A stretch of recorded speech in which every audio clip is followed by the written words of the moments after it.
Well, we just got some parts in for the bike. You know, I didn't want to spend all this money, but I figured do it now because it's going to take me some time to get this gas tank prepped. I didn't actually put it on the bike. They say to test fit it, but obviously I could see that the distance between, you know, the bolt holes are there. You know, it's got left and right set up for petcock. Because I was wondering, like, I think somewhere in the late 90s, they put the petcock on the left side, you know, as you're sitting on a bike. Mine's on the right side. Yeah, that was a question I had. I got this from Twisted Choppers. You know, I think, you know, they probably resell it from somewhere else, but it was on sale. It was like 300 bucks. It's a 3.8 gallon gas tank. Looks like the height is the same as the stock one. It's a little wider. It goes back a little further, and it's wider in the back. It's got a nice design, so it keeps in with the theme of the regular gas tank on a Sportster. Now that's for the 91. That's the 883. I got a 3.8 gallon gas tank on a 89 Sportster I put on here back in 1990. That was the first thing I did. I hate these little 2.1, 2.2 gallon gas tanks. You see, you're always filling them up. They look nice, but this keeps the style, and it's got this. So, now I got these bags for the 89 Sportster. The bags that are on there are from 1990, so they're like 34 years old. I got them repaired a bunch of times. They still work, but these are bigger, and they say they will fit a Sportster. It's gonna be almost like a Sportster bagger. They're zip-off bags. They don't zip off that fast and easy, I don't think, but I guess you could do it like that. They, yeah, you put your snap on your zipper here. Make sure your zipper don't come loose while you're riding.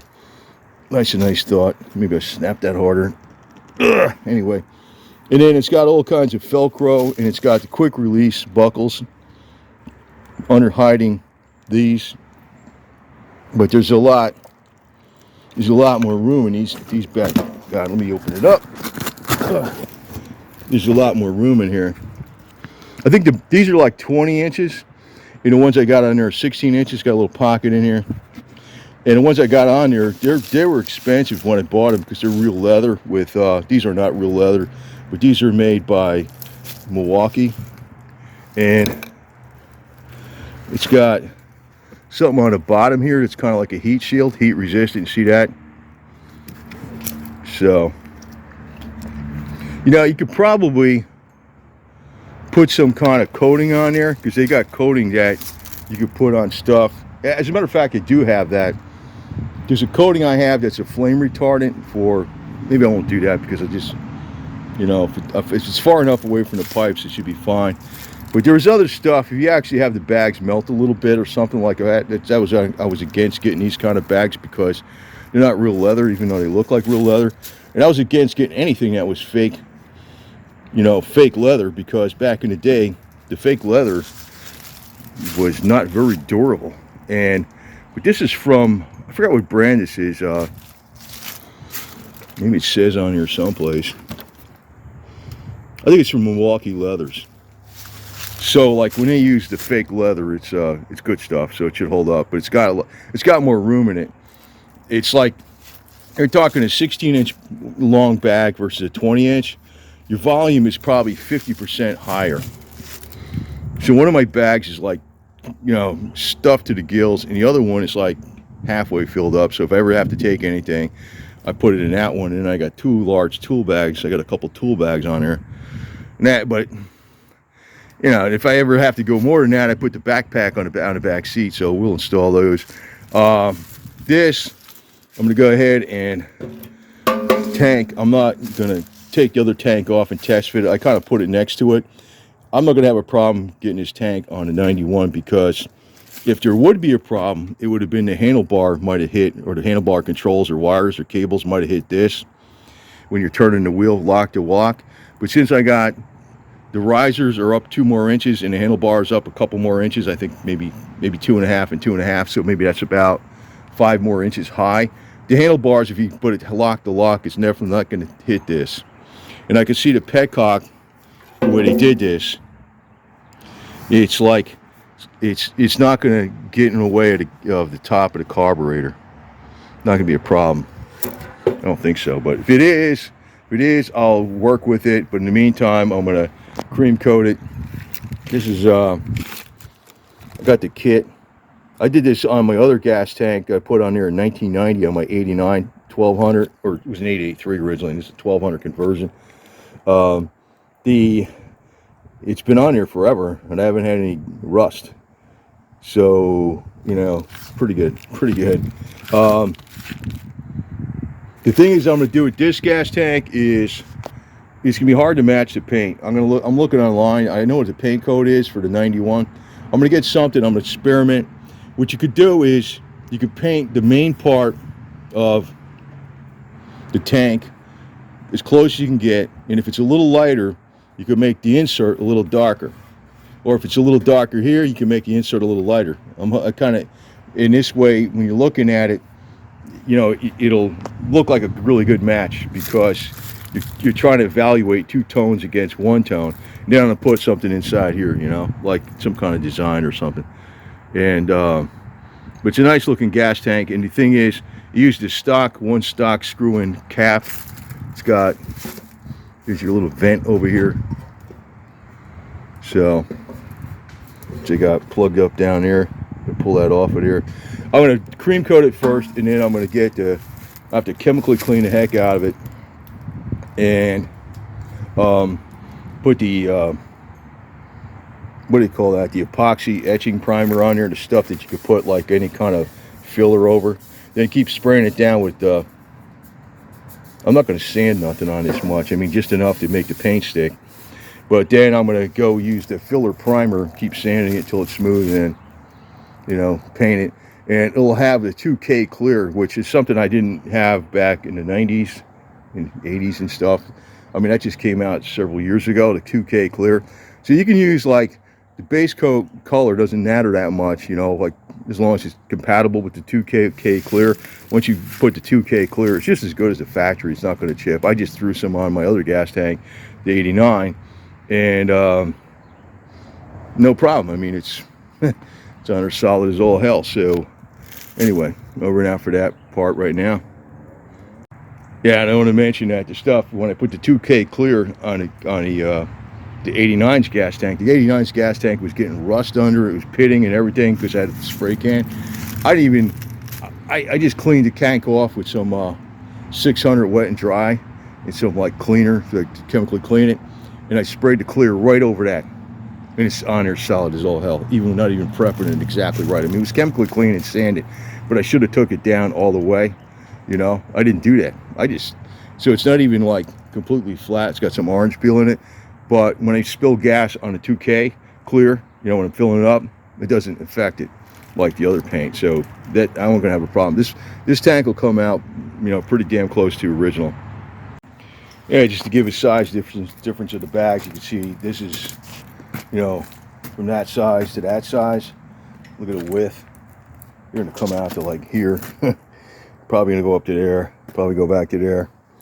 But that's okay. You can still use the rear pegs and stuff. So, thing is, this bag is stuffed to the gills, and you could fit something down in here probably. But you know, the thing is, they're not being thrown away. They can always go on that bike, the other bike over there. So if I have to, I mean, you know, they're not going away. But they've been repaired. They got, the bottoms were fixed. The straps are still holding together. This was fixed with a belt. This broke. So, I mean, they probably last some years still continuing, looking raggedy and stuff, and I don't really care about that. But I need more room, and so I don't like putting a backpack on the bike. I mean, that's one way of getting around it, but then you can't put a passenger on it, because I'm actually going to put a motogasm right here. So we're going to have a passenger on there. We'll find out what that is later on. Well, the bigger bags are on it, and these are the little guys right there. I got my lock out there, so I guess you can go right in here. That'd be perfect. It's one thing I always take out all the time. So we'll see how they work out. They got pretty good clearance down there. If worst comes to worst, I can always sew something underneath there that is like fireproof, either a cloth material or something like that. So it is a lot wider. They're not super duper easy to put on. As far as zipping off and zipping on, I think that's, forget about it, because they're tied on, they're pretty good. You know, to me that's, I mean, it's nice that you don't have to take the seat off, but still, it's not that simple to just zip them off. So hopefully this bike holds together. It's been holding together so far. That's the one thing I always kind of worry about. Every time you do something to the bike, it's like a jinx, man. It's almost like a jinx, but we'll see. Seems like it runs okay. I just took it out. I took it out Thursday for almost a 200-mile trip on these roads country roads in Florida, which I've never even been on a lot of them. So it was kind of interesting. It was running okay. Did about 44 miles to the gallon, which I don't think that was that great, but I got another needle valve coming for the carburetor. I got a Dynajet needle valve in there now. I'm getting it from CV Performance. It's supposed to work with that emulsion tube, or that Velocity emulsion tube, whatever it is. So you don't have to do anything else, and that's it. I don't know. I think I have the carb. It's great at like slow speed and mid-range, but if you're on a highway, you're doing about 70, 75, and you give it gas, it doesn't seem to want to accelerate. So, I think I say it's a main jet, but now it's a 190 main jet. But if it's not the main jet, then it's a needle valve. I don't know. But I didn't really have it out on a highway like the interstate highway, so I really didn't test it. But these bags are definitely way bigger. They're like 4 inches longer this way. They're 25 diagonal, 20 this way. I think the height was 13, and they're 7 inches. So these are like, I think it's easily double what these are. Easily. It's kind of deceptive when you go up just a few more inches like it's 4 more inches. It's 16 inches versus 12 and 20 inches across the top. The diagonal is, let me get over out of the sun here a little bit. The diagonal is longer, but the big thing is the width. The width is like double. I think they're way bigger than twice the capacity. So, this kind of makes this almost like a mini bagger, I guess, in a way, without having the problems of a bagger where it weighs a ton. You're trying to park it and stuff and back it up and everything else with a bagger. I mean, okay, you've got a bagger, great. I mean, they are better in a lot of ways in certain situations. Depends on what you get used to. This is the bike I'm used to, so I stick with it, As a matter of fact, the other Sportster, I'm still not even used to that thing. It's just different, even though I try to set it up as close as possible to this one, I'm not used to it. So if I got a bigger bike, it'd be like a whole nother learning curve. And I don't consider myself, I'm not a beginner rider. If I get rated myself, I say I'm on not advanced, but like the upper level of intermediate, maybe. Because I don't really ride like, aggressively or nothing. I just kind of ride around and, And I do think the more you ride, the more you pick up skills, so. And that other bike there, man, I didn't ride that one much, that 191. It's got 20,000 miles on it in 33 years. That's like just under 700 miles a year. I'll tell you, I'll be riding that thing at least a few thousand miles a year, easy, so. But with 20,000 miles, so now to take the stuff out of that one and put it in this. I don't remember what I got in this thing. Some tools or something. I know I got one of those gator wrenches. It's like it's got all these like pins in it that go over the bolt. And I never actually dropped this bike. This was, well, you polish it out, you don't even notice it. The woman was making a sharp turn when I had it parked. It was like I wasn't even on the bike. She parked next to me and she cut her wheel real hard and her bumper pushed the bike over. That was the only, I shouldn't say this because, I've been riding a long time and I never dropped it really, So, God. But I'll tell you what, every time I go out, I think it's sort of like I'm going in a battlefield. I really don't take it like lightly. I don't think like, la-di-da, I'm going to go out and ride. Oh, this is fun. I don't think like that, man. Not at all, man. Maybe that helps, but I've seen so many situations that there's been a lot of, I don't know. But you know what? You could be walking down the street and some drunk driver can hit you when you're walking down the sidewalk too. I mean, there's like, if you don't, matter, even if you try to stay in a cocoon at home all day. I mean, I remember one time back in 1995, my place got hit by, I wasn't in the house, my place got hit by a side strike of lightning and hit the well. It blew through all the wiring, even though the breaker was off, the 220 amp breaker was off for the well, was off. It blew through that, destroyed the breaker, destroyed the lightning arrestor, went from one side of the house to the other and blew out the wall and blew out some of the drywall. If I was inside the house, I could have been just, you know, do-do-do, especially if you're like watching TV or something, or you got your computer on with all the wiring. I would have got killed, probably, more than likely, doing nothing. So, you know what I mean. But be careful. Be careful. I mean, I try to be.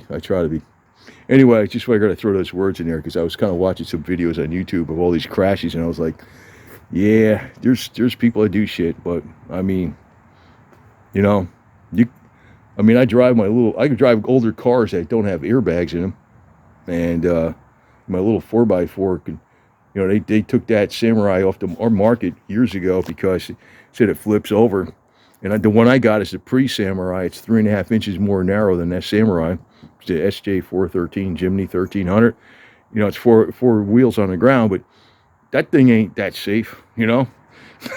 I mean, so, you know, you drive, I mean, it's like, I mean, 90% of your safety comes from your brain, like what you think about, and I think the biggest problem I might have to watch out for is if I'm too tired or too cold or something. So if you're tired, you're not as alert. But these bags will make it so, you know, if they stay on there and they don't burn up, it looks like there's pretty good clearance under there.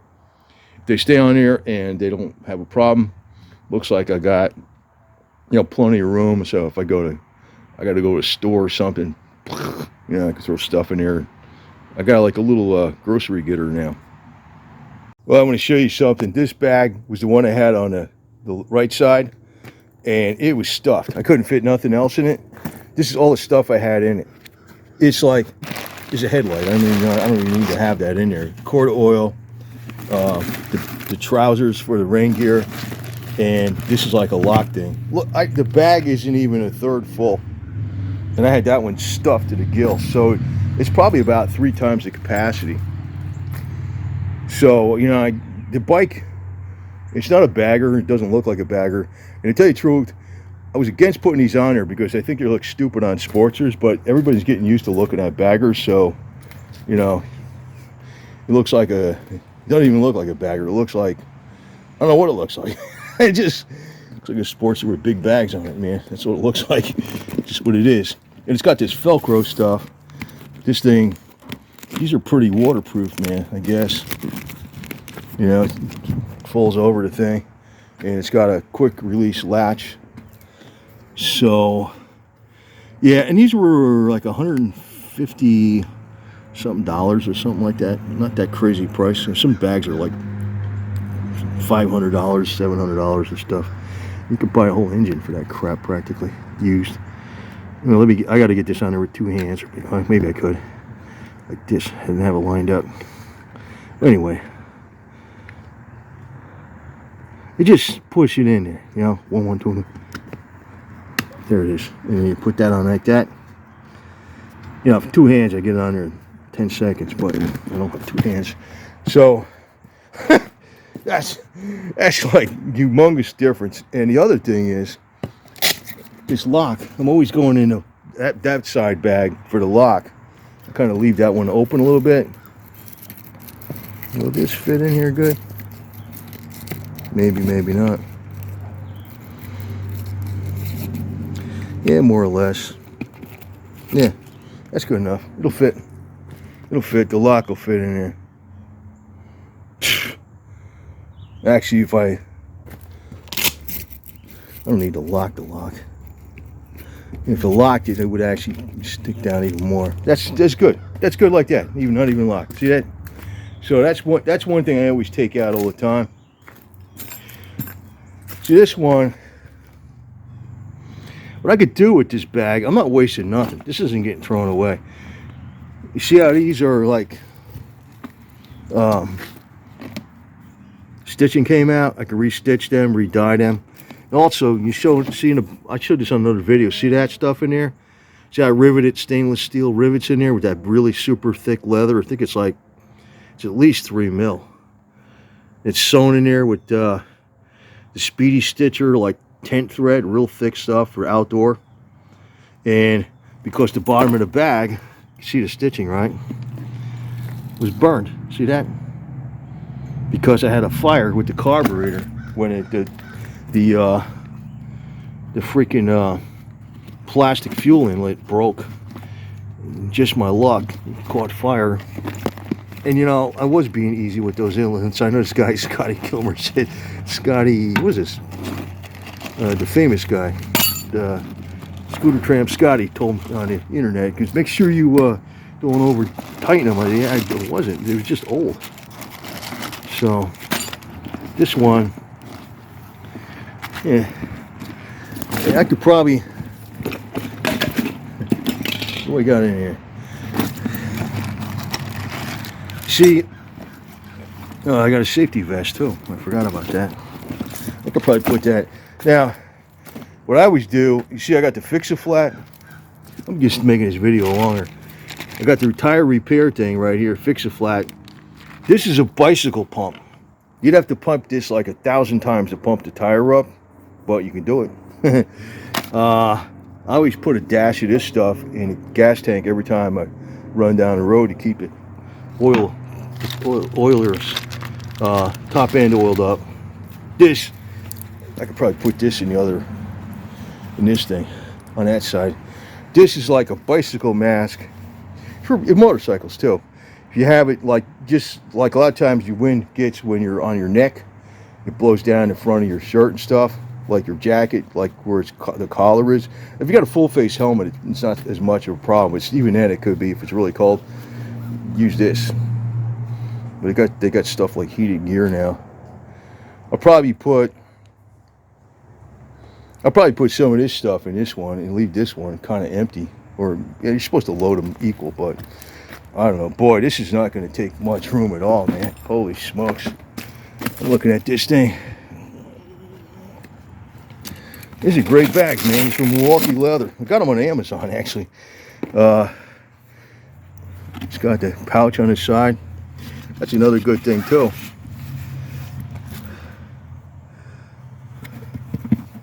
Yeah, these are great bags. As long as they don't get melted on it. Doesn't look like it will. Doesn't look like it. So, boy, that's really great. I'm happy with that. I'm real happy with this. I should have got this. This is what happens, you know. You're so cheap. I wasn't cheap like in 1990 when I bought those bags, the old bags, for this '89 Sportster. You know, they were expensive bags. They were like real leather, and they got the fringe and stuff. And then when they first got them, they had a nicer shape. You see this? It's got a plastic background in it, back on it.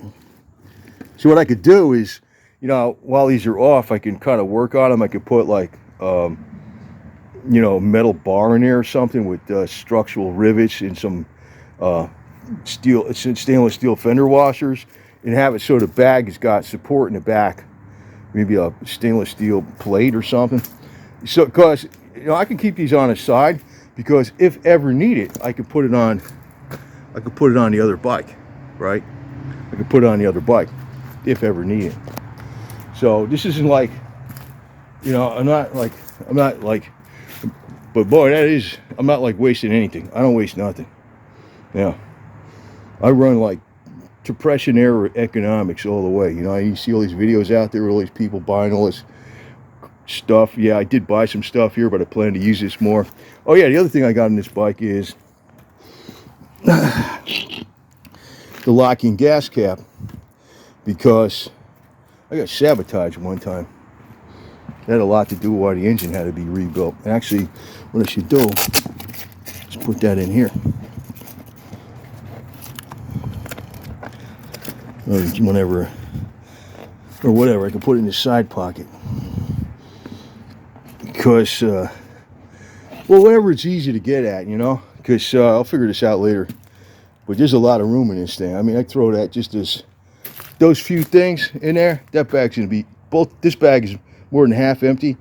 That bag's gonna be like at least 2/3 empty, and I got a lot of freaking room to put stuff now. Man, big difference. Very happy with this. Just I got in here, I got the upper rain suit. I was figuring I can use this because I don't have to open this up to get in here. This is the upper rain suit, and there's something else in there. There's a couple screwdrivers, and I forget. I'd have to look. I don't remember which end I put in this damn thing. Come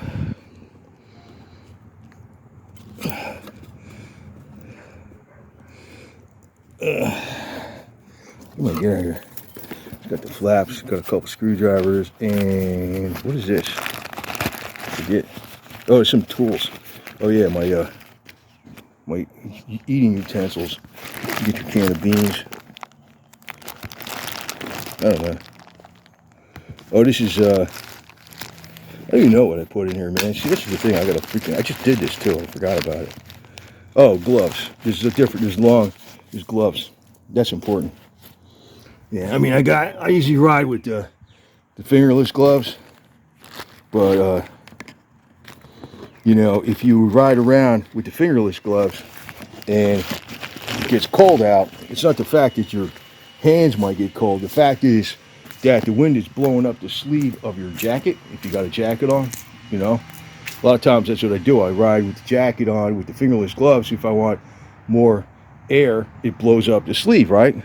Well, if you put the gauntlet gloves on, it's not just that your hands are warmer, your whole body's warmer because the wind isn't blowing up inside your jacket because they go over the sleeve, their gauntlet, you know. So, but right now I'm running AMSOIL straight 60 weight in this thing, and I'm hoping this bike just lasts because I mean, I'm burned out from years ago from working on it. I mean, you wouldn't believe the horror stories. I could freaking tell you all kinds of stuff because I used to run it really, really, really hard, and plus it got sabotaged.